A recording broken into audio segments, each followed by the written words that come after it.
After playing a gazillion games with Vanguard Onslaught, it was definitely time for a change in my competitive play. I've been testing a lot of Crusher Stampede. I'll tell you, that's pretty good. In this Detachment Refocus video of Crusher Stampede, of course, I'm going to be going over the basics of the Detachment, as well as really giving you some in-depth tools to help your Crusher Stampede list improve, maybe, and definitely your gameplay and your philosophy around this style of Detachment, to maybe crush your opponents or at least stampede around them. Now, first off, the Detachment rules is monsters, when they are at starting strength, they get +2 OC. It's pretty good. That's fine. If they are damaged at all, they get +1 to hit. And if they're below half, then they're going to get +1 to wound. It's really kind of interesting that it's a fine rule, right? Like a couple of cool things. You're going to get Maleceptors hitting on 2s, which is very, very spicy in shooting and melee. And it's going to kind of counteract the heavy rule for Tyrannifexes and Exocrines, which I'm assuming you'll be taking. Which is really nice. So you don't always have to post up with your giant gunboats and then just sit there the entire time. Additionally, one last thing, if you think about it this way as well, it means that your monsters essentially never bracket. You know, they're never gonna get that -1 to hit and suffer from a penalty because they have lost so many wounds. Before we get too far into the video, I do want to say a big thank you to our sponsor, Secondhand Geek. And if you would like to pick up the Crusher Stampede Battleforce box for free, click the affiliate link down below, post something on Secondhand Geek's site worth around $15, and you'll be submitted to win your very own Crusher Stampede Battleforce box. Submissions are gonna close December 15th, and the drawing will be over on Wednesday Night Warhammer during the live stream December 17th. Check it out. Moving right along, we're going to talk about the enhancements. We're not really spending too much time on these. The enhancements are kind of stinky. I'm not going to lie. Ominous Presence. It adds 3 to the bearer's OC, and it's monster only, of course, because it's Crusher Stampede. That's only 15 points. I honestly feel like that this one is probably the best one if you have 15 points extra, which will happen sometimes just because the points math and Monster Mash lists are kind of interesting. You're not as flexible as you can be in other lists, so just throwing this in is probably fine. Like a Hive Tyrant, getting up to a pretty high OC total seems pretty nice. Enraged Reserves, on a 3-up, the monster fights on death, and it's 20 points. So a couple of things. You're spending 20 points for a 3-up fight on death, and honestly, our characters are okay. You're mostly looking at the Hive Tyrant here, but on a 3-up chance for your Hive Tyrant to fight on death, it's not the best, especially for 20 points. Last batch of incredible enhancements is the first one, probably the worst enhancement in the game. Put down in the comments below if you can think of a worse enhancement than this. But it's Null Nodules. Once per battle, you can get a 5-up Feel No Pain against psychic attacks. It's once per game. It's a 5-up Feel No Pain against psychic attacks. That's pretty bad. At least it's only 20 points, but it is it's pretty bad. You only pop it once per game, and it's a 5-up Feel No Pain. So there's a good chance you don't even roll any 5s, and then your 10 points does nothing. Then the other one is Monstrous Nemesis, +1 to wound against monsters and vehicles. And of course, this is a monster character only. This is kind of good. This is fine, but with 25 points, it's kind of steep, and I'm not super excited about it either. Now, I'm not going to lie to you. The Crusher Stampede stratagems, after I've been like digging through them a little bit and really kind of like focusing my game and just playing more Crusher Stampede games, the stratagems are really, really good. Like all of them are actually really, really valuable. The first one that we're going to look at is Corrosive Viscera, however you would like to pronounce it. It's basically just auto explode for 1 command point.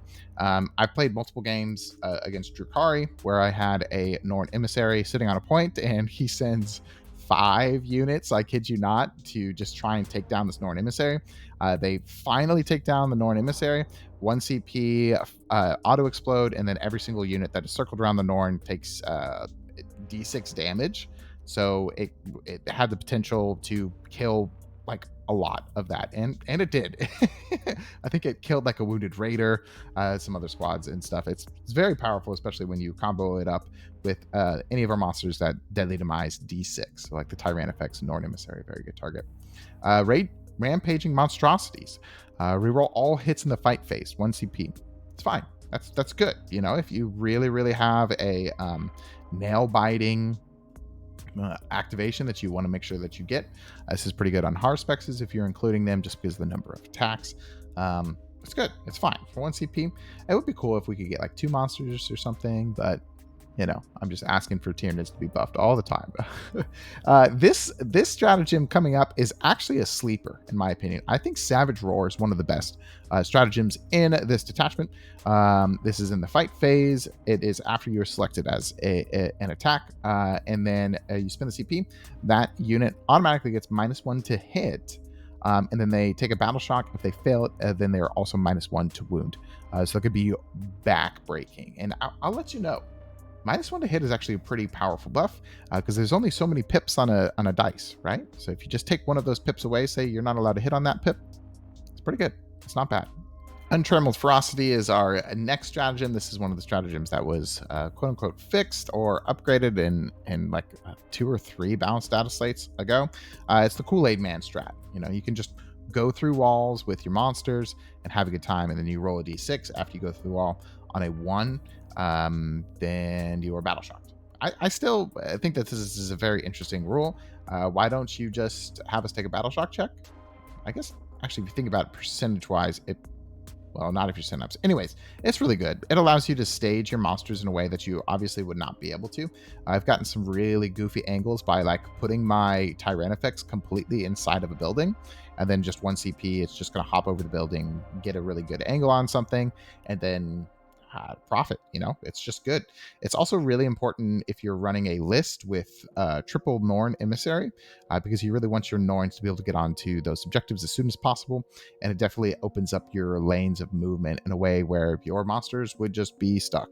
So I think the stratagem is kind of necessary for the detachment success, and if you're able to use it correctly and effectively, it's really, really good for your game plan. Massive Impact. I wish this is a stratagem. I wish we had this everywhere, right? It's just at the end of a charge, you grenades.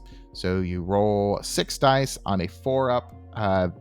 The unit that you charged or that you're in engagement with takes mortal. And of course, it's capped at 6. It's just good. If you're worried about really, really actually doing damage, or if you're charging into 2 units and one of those units has just 2 or 3 wounds on it or something, Massive Impact, kill that unit, and then activate into the other one. It's really good. If you're able to use this stratagem to success and kind of 2-for-1 your opponent's units, that's really something you want to do, especially in an army with so few models. And we'll talk about that in a moment. And last but certainly not least is Swarm Guided Salvos. This stratagem is in the shooting phase. You ignore cover and you ignore hit modifiers. It's just really good. It's the smoke screen defeater. If you're running Maleceptors, this is a stratagem that you're going to be using pretty frequently, just because Maleceptors really, really hate cover, and this stratagem really, really loves to get rid of it. Now, when we're talking about gameplay for Crusher Stampede, it is going to be a different kind of pressure. A lot of pressure armies in Warhammer 40k tend to want to get into your opponent's face as quick as possible and jail them in their deployment zone, or prevent them from scoring secondaries, or really push them off primary by primary denial, etc., etc. Crusher Stampede does want to kind of have a pressure game, but it's kind of a different kind of pressure than those that I just described there.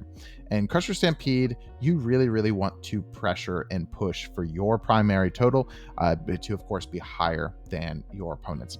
And that's for a couple of different reasons. One of them is mainly you are going to have less models than your opponent, right? I think it would be incredibly unfair if you didn't. If you had more monsters, than your opponent's regular Space Marine army had Space Marines, then obviously you win. But regardless, because of that fact, your ability to score secondaries and be flexible in your game plan is going to be far less than your opponent in multiple occasions. So you want to dominate the one game plan that you are pretty much always going to have control of, and it is always going to be static, which is the primary mission scoring. So if you are streamlining your list in order to score 15s, and really try to aim for scoring 15s on your turn in primary, as opposed to 10s and trading off primary, I think you're going to be more successful with Crusher Stampede than if you were to not do that. In addition, this is kind of a list where it kind of has to be all or nothing and really not in bite-sized pieces. And what I mean by that is you really don't want to send one monster out at a time.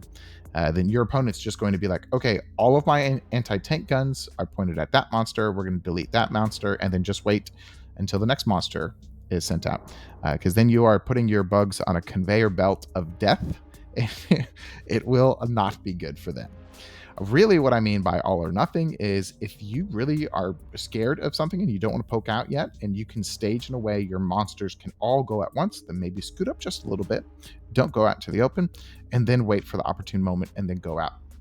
However, if you don't think your opponent's damage allocation can kill more than like one monster at a time, then there's a pretty good chance that as long as you can just land on those objectives and get maybe a couple of sneaky lines of sight and just really dominate the field from the very get-go, there's a chance that you can snowball from there, because your opponent might bounce off of one or two of your monsters, and that's really all you need in order to kind of really push your game plan throughout the entire time. And I did just say be sneaky, and my next bullet point is just try not to be sneaky. You're playing a bunch of monsters, I feel like if you're really trying to do the sneaky trading game with the monsters that maybe you would normally do in a detachment like Vanguard Onslaught or even Invasion, you're not going to be as successful, right? Because you want to do way more than trade. You want each of your monsters to try and take out 2 to 3 of your opponent's units if possible, and really, really be efficient in the points total and in the attrition game. And as always, I've created a video on Norns before, I think. If possible, charge your Norns onto the point as opposed to letting them be charged. The second part of that sentence is probably what is actually going to be likely. I think your opponents are going to be charging your Norns more than you're able to charge them. But if you have the opportunity to charge the Norn onto the point and kill a scout squad or like a small skirmishing unit or something, even though it might seem like you're giving up your Norn, just kill that unit, right? And then really make sure that you're stacking defensive buffs in order to have your Norn survive through your opponent's next turn and then clap back again. I hinted at this before on the previous slide, but I really think if you're playing Crusher Stampede, you really need to think about how you're going to be getting the most out of every single model that you have in your army. And you really got to try and consider to using some of your monsters in a way that you normally wouldn't in other detachments. Every single model that you have has to activate in as many phases as possible, as often as possible. That means you really got to be thinking about your Norn Emissaries shooting something, off in the distance or something, 18 inches away, either whittling that down or killing that thing, and then charging something and then doing the same, either whittling it down or killing it. If you're a Tyranid player, if you've played Norn Emissaries, you understand that they're pretty cool, but they don't always do the damage that you think their model should match up to it, correct? Yes, but regardless, you really should be thinking about your game plan. Your Norn is going to be doing this in the shooting phase, and then it is going to be doing this in the charge phase, and really having 2 different game plans. If you are in a situation where your Norn is like, okay, I'm going to shoot at this incredibly durable unit, and then I'm also going to charge it, that's the point where Crusher Stampede can start losing its footing, because you want to have the ability to be doing multiple things. And there's a chance that maybe the Norn doesn't even do that. I could see if it's like a really durable unit, like you shoot it, you charge it, tank shock, and then throw hands at it. But unless it is a pretty even points trade, or you're on the upside of that, that's definitely not an incredible spot for you. Speaking of, charge your gunboats, right? The number of times that I've charged Tyrannifex and actually killed something it's just baffling, because they're going to be strength 8, right? They hit on 3s in combat, and if they're wounded at all, they hit on 2s in combat. AP 0 sucks, yes, but 2 damage is great, and nobody's going to really expect it. And honestly, one of the best parts is you just put 5 OC on the point. That's really good. Kill something, maybe tank shock with it, After you've shot something on the other side of the board, you maybe so your Tyrant effects kills a tank, maybe shoots some scouts down, kills one or two of them, and then charges another unit. You're activating it to 3 different units with a monster that people just see it as the casino cannon.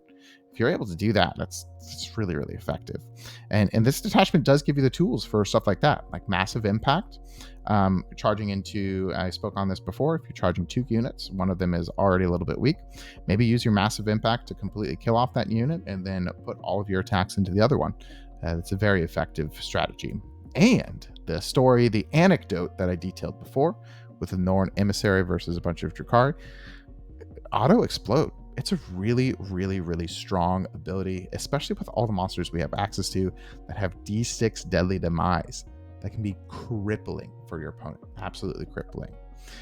Stay on the objectives. The secondaries will come. This is definitely not a detachment where secondaries are like its main point. Biovore is going to help you out in a couple of cases, but not as often as it did at the beginning of the mission or of the edition. So really, if you just stick to that primary game plan, make primary missions your primary goal, that's going to be a better strategy than really, really worrying about doing recover assets with an exocrine and a Tyrannofex. Key units, and this is very loosely ranked. I should probably do a video where I just lay out my thoughts on ranking all the monsters, but just if we're thinking about key units, I really actually think the Maleceptor is quite strong in Crusher Stampede. I think it's probably one of my favorite units to use in this detachment. And if you're running Crusher Stampede, there's a pretty good chance that you probably should be running at least one of them, right? Because they're going to gain really good benefits from the +1 to hit and ignore cover. And in essence, Crusher Stampede is always going to be a damage check, and a monster like the Maleceptor giving -1 to hit and maybe -1 to wound all of the time, and having a 4-up invulnerable save is a damage check that honestly some armies are just gonna really, really struggle, especially if they're a combat army. Maleceptor can really eat up those units. And hitting on 2s again with a Maleceptor, whew, that's a great time. The Exocrine, next up, of course, because it's probably one of the most efficient monsters we have. The gun is just good. I think the gun is good into a lot of units, right? I don't think there's a whole lot of units where I'm like, I don't really want to shoot my Exocrine at this unit. No, the Exocrine just does the Exocrine's job. And then after the Exocrine has done its job, it also allows for the other bugs to do their job better. Being able to destroy a unit or whittle down a tank or something and then give your Tyrannofex with Rupture Cannon reroll 1s to hit, it's marvelous. That's amazing. Really, really, really good. Speaking of the Tyrannofex, most of the time I'm running with the Rupture Cannon, and it does go burr, as the slide says. And then if it's wounded at all, hitting on 2s, rerolling 1s to hit from the Exocrine is a really, really good time. In addition, the Stinger Salvos is actually a fine gun. And I think Crusher Stampede really does like units that are able to activate in 2 different ways, right? Like I'm going to shoot my Rupture Cannon at a Rhino down the field, and then I'm going to shoot my Stinger Salvos at some Chaos Spawn that are directly in front of me. Maybe I do 2 or 3 wounds on the Chaos Spawn, and I probably kill the Rhino, but any extra chip damage that is allowed is really, really good. In addition, the Acid Spray is pretty good. There was a list that I was toying around with 3 Tyrannofexes, 2 Rupture Cannons, and 1 Acid Spray. And that's quite good. Acid Spray is pretty cool because you can run it up the center of the field, really get onto an objective, threaten a spooky Overwatch. Maybe you kill a unit in Overwatch, and then your opponent runs up and kills your Tyrannofex. 1 CP, auto explode, and then anything that is within 6 of that Tyrannofex that your opponent just sent so many things to kill takes D6 mortals. Seems like a pretty strong combo. If you have points for it, try it out, right? Then, of course, we have Hive Tyrants. But the strats are really good, and I mean Hive Tyrants of all 3 kinds. Swarm Lord, the Walking Hive Tyrant, and then the Winged Hive Tyrant. They're all good, right? The Walking Hive Tyrant's going to be good because of Assault and Lethals, which Crusher Stampede loves to have. And the Winged Hive Tyrant is going to be really good to stack defensive buffs, especially if you have a heavy Norn build. The Hive Tyrant giving -1 to attacks in melee. And then if you have a Maleceptor next to the Norn and the Norn's there, whew, it's going to be a tough nut to crack for sure. Speaking of which, Norn Emissaries. I really love the Norn Emissary, but I think you kind of have to decide if you're running 3 or 1. I think 1 is okay, right? I think 3 is really good. I think there's actually a really strong build for 3 Norns. But 2 Norns honestly seems a little clunky to me, you know? But if you run a Crusher Stampede list that you've had pretty good success with just 2 Norns, I'd love to see it in the comments below. Last but not least, Biofor, because it's funny to mention. The triple Norn Emissary philosophy in Crusher Stampede. If you haven't tried it out before, I highly recommend it. It is very, very fun, and you can really put yourself in some advantageous spots in the game. Of course, it's mildly matchup dependent, but honestly, the Norn Emissary makes a lot of things bounce, especially if it's on its home. Now, if we are talking about picking its nest, right? And you're thinking 3 Norn Emissaries, well, there's 3 objectives in No Man's Land, so I'll just go 1, 2, 3. And then all of the Norns will have a nest, and then my opponent will not be on primary for that, their expansion. I honestly think it is better to have 2 Norns double up on the center, and then 1 Norn take your natural expansion. Okay, because really your goal is just to get 15s on primary. If you could deny your opponent's primary 1 turn, that's awesome. Your 15s are just gonna snowball and win. But if you think 1 Norn on an objective is tough to crack, think about putting 30 OC with 2 T11 models, 2 up, 4 up, and a 5 up, feel no pain. There is not a whole lot that is going to be easily activating into 2 Norns on an objective. And it's pretty cool. And if you're able to, line up a Maleceptor directly behind them and project that 6-inch -1 to hit aura, whew, your opponents are not killing your Norns. Well, don't take that to bank, right? Anyways, that's going to force your opponent to commit quite a bit into the exact center of the map, where the rest of your Exocrans, your Tyranifexes, your Maleceptors can just pop out the next turn and say, hey, we're just going to shoot all of you right now. And then you can kind of just snowball from there too, because there's a good point that you have at least 1 Norn left, hopefully. And then you can just profit from your opponent overcommitting or having to overcommit into 2 Norns, and then kind of sweeping up the units that are left from the deadly demise that you popped. And then one more thing to mention, right? If you're thinking about putting 1 Norn on each of those objectives, there's actually a pretty good chance that the 3rd Norn will not be able to make it onto your opponent's expansion. And this is, of course, on map dependent. And you don't really want to bet on an advance in order to get a Norn onto an objective, because then it's not really going to activate, right? You can charge onto the objective, but if your opponent's smart and your Norn is just like sitting there behind a wall, and they can go as far back as possible, they can make that charge really difficult for you. You absolutely do not want your Norn Emissary to be just sitting around in No Man's Land, not on its nest objective and getting that 5 up, feel no pain. And with triple Norn, I really feel like this is a list that you don't want to be cute about counterattacking with your Norns or anything. I think you kind of want to just put a foothold on those objectives that you chose at the beginning of the game and say, like, okay, this is the game, the Norns are on the objective, what can you do to remove them? And then see if your opponent can. If they can't, then it might be GG by round 3 because of your primary total and because of the attrition that you have gained from just killing all of their smaller units. And speaking of smaller units, to wrap up talking about the triple Norn philosophy, you really, really have to protect your lictors at all costs. The list that I'm running, and I'm going to show you in a second, only runs 2 lictors as its scoring pieces, and that is it.